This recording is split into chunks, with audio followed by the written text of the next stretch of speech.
Hello and welcome to this video in the self-esteem module where we're looking at silencing your inner critic and being kinder to yourself. So having low self-esteem is that belief of not being good enough.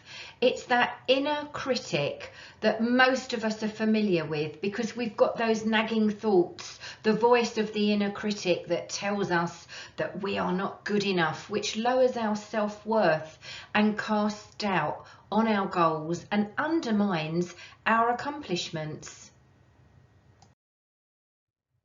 And typical things that you might hear your inner critic say is, you're so unattractive, you're fat, or you're too skinny, or you're under too much pressure, you'll never get everything done, no one ever even notices you, you should just give up. And there we have that great diagram on this slide of that heaviness of I can't do it, I'm not worthy, I must be perfect, I must not make a mistake, I'm not good enough, nobody loves me. It weighs heavily. Look how that person is just perspiring from the weight of all of those thoughts, those beliefs on her shoulders. That inner critic has an impact on our behaviour and shapes the direction of our lives. It may sabotage our successes or our relationships, preventing us from living the lives we want to lead and becoming the people we seek to be. What you can do is identify what your critical inner voice is telling you. Acknowledge that this thought process is separate from your real point of view. Remember that your critical inner voice is not a reflection of reality. It's a viewpoint you adopted based on destructive early life experiences and attitudes directed toward you that you've internalized as your own point of view. You can respond to your inner critic by writing down a more realistic and compassionate evaluation of yourself, and write these responses in the first person as I statements. So in response to a thought like, you're such an idiot, you could write, I may struggle at times, but I am smart and competent in many ways. Now, this exercise isn't meant to build you up or boost your ego, but to show a kinder, more honest attitude toward yourself.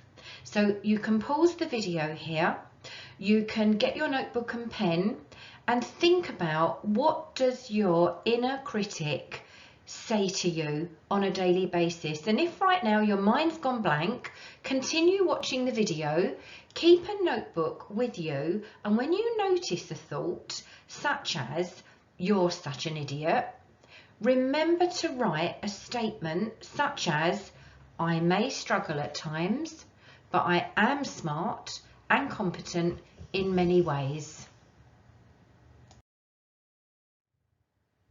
The key to raising your self-esteem and quietening your inner critic is to be kinder to yourself.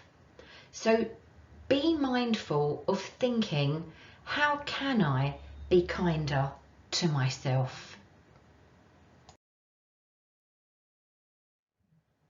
So as I've explained, and we're all familiar with the inner critic, it's that little voice in our heads that's quick to judge and is always ready with a put down. Well, it's now time for your inner critic to meet your inner advocate.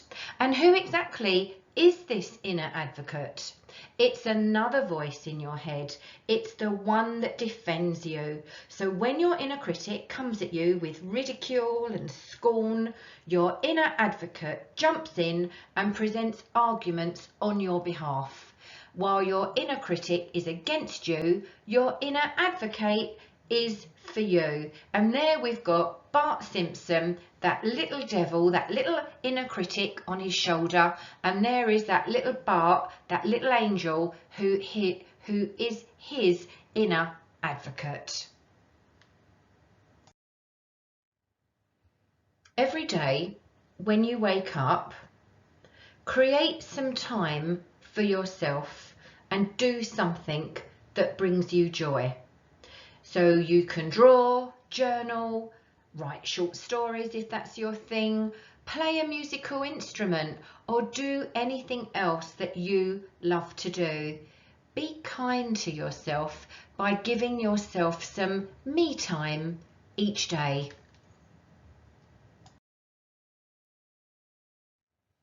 So often we're quick to acknowledge the achievements of others, but so slow to acknowledge our own, and that has to stop.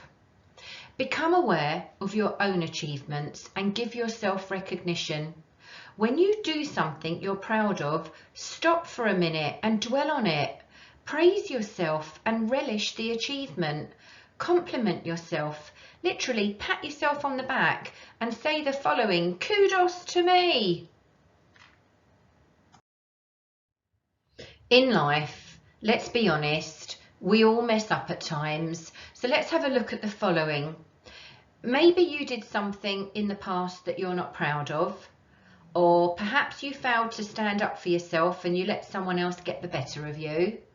You may have missed a great opportunity because you got scared, or maybe you failed to follow through on an important goal. So if you're angry at yourself, you need to show yourself kindness. Stop blaming yourself. Resolve to do better from now on, and most importantly, forgive yourself.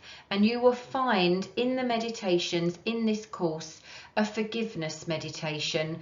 Go back and listen to it again if this is resonating with you right now.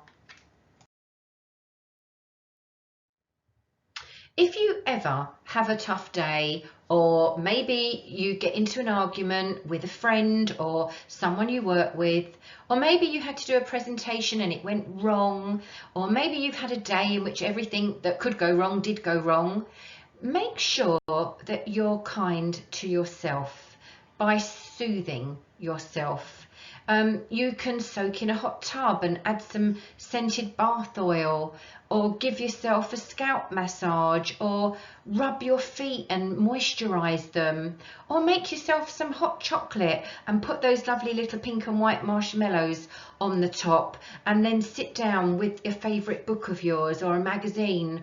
Or maybe just shut your bedroom door, turn on some music and have a good old dance around in your undies. After all, nobody knows how to soothe you better than you.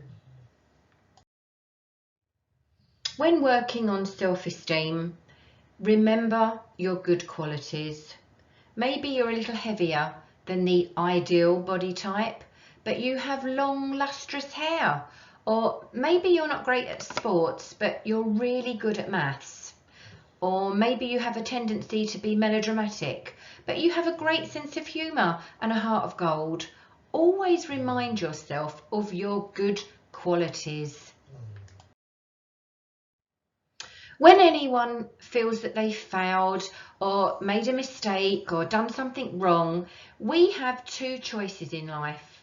We can tear ourselves down, or we can lift ourselves up. Now, people who are kind to themselves lift themselves up. Tell yourself it's going to be okay. Give yourself a morale boost by reminding yourself of your past successes. Then come up with a plan for dealing with what happened and take action. We've all had times in our lives when we've thought, I'm not good looking enough or smart enough or strong enough to get what I want. So stop it with the I'm not enough self-talk and replace it with the following. I am enough just as I am. I am worthy. I deserve to be happy. I deserve to have everything I want. And in addition, tell yourself that nothing has to happen to make you worthy. You are already enough.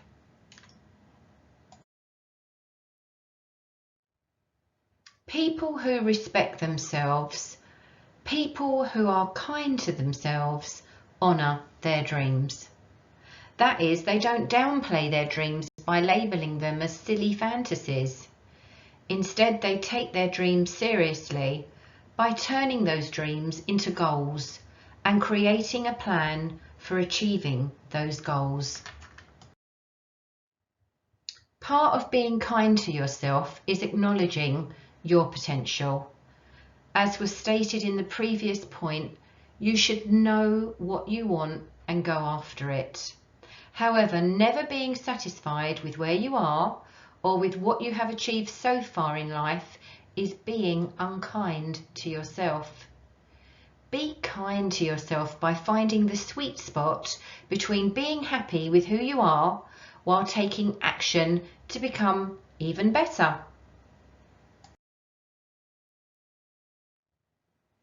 The best way to feel compassion for yourself is to imagine that someone you love is feeling hurt. Think about what would you say to them? How would you treat them? How would you reassure them? How would you make them feel cared for and loved? Now, do that for yourself. Show yourself compassion. Part of being kind to yourself is wanting the best for yourself.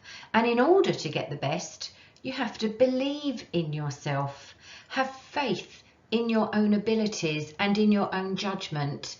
Think highly of yourself so that you believe in yourself. As well as believing in yourself, it's important to remember what we've spoken about earlier on in this fearlessly moving forwards method. It's about accepting yourself as you are. You have strengths and you have weaknesses. Sometimes you succeed and sometimes you fail. Sometimes you're right and sometimes you're wrong. Allow yourself to fully be who you are. There's only one person in the world you'll always have a relationship with, and that's yourself. Therefore, you better start making sure that you're a good companion to yourself. Live your best life by being kind to yourself.